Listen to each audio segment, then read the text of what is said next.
Hi, this is Ilma Art Studios. Artwork for the day. That's a big one. So this is my only artwork that took me a total of 100 hours to finish because I was experimenting using mixed media here, like markers, permanent markers, and acrylic ink.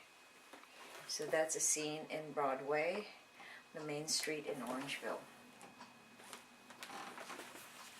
So check my website for more artworks and photographs at ilmaarts.com.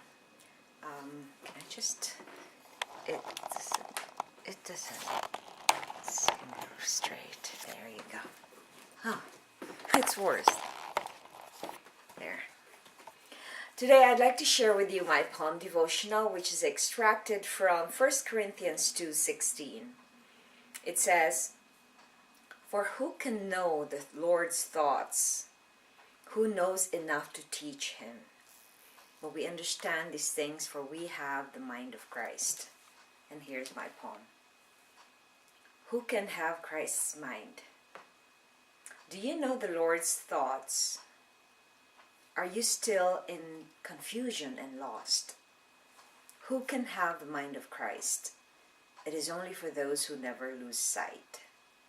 How can anyone comprehend the spiritual realm? The believer knows because the Spirit of God tells. Faith will cause you to understand and get discernment. Focus on His grace and mercy to receive enlightenment. And here's my poem, my essay. If you are an unbeliever trying to understand the mind of Christ, I assure you that you will never be able to comprehend His thoughts and ways. I tried very hard when I wasn't born again. The more I relied on human wisdom, the more I get confused. As soon as I seek His word and studied it, I got revelations and understanding of His truth in scriptures. The Bible says that the only way we can know the Lord's thought is when we seek His word faithfully and obey what it says. If we faithfully search for the truth, it will set us free and clear our minds and heart. When we get purified, Christ will reveal Himself to us. Prayer. Lord, reveal Yourself to me more each day. Reflection. Why is it essential for a Christian to seek God daily? And just some testimony regarding that verse.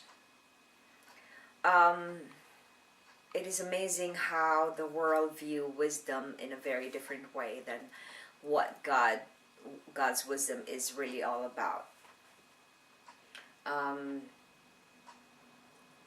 It's in the Bible, God says that He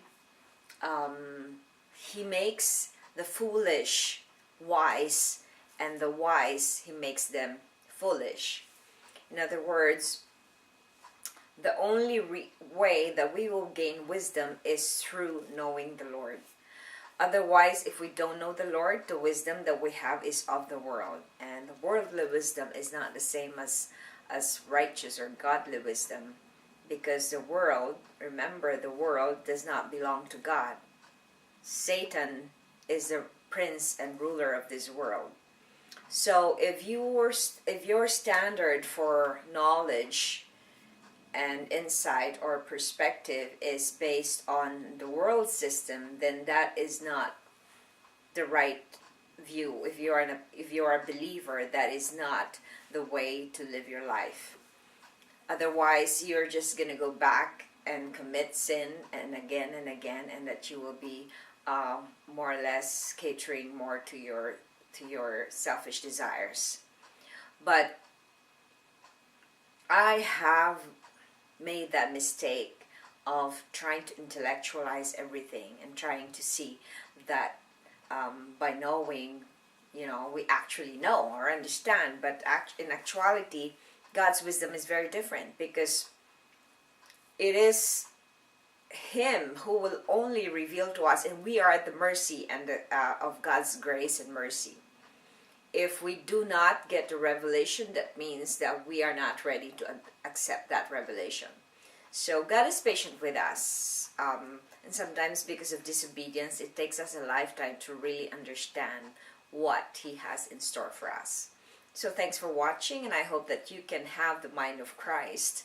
And the only way to get that is by seeking Him, His truth, following His command, living it in your life.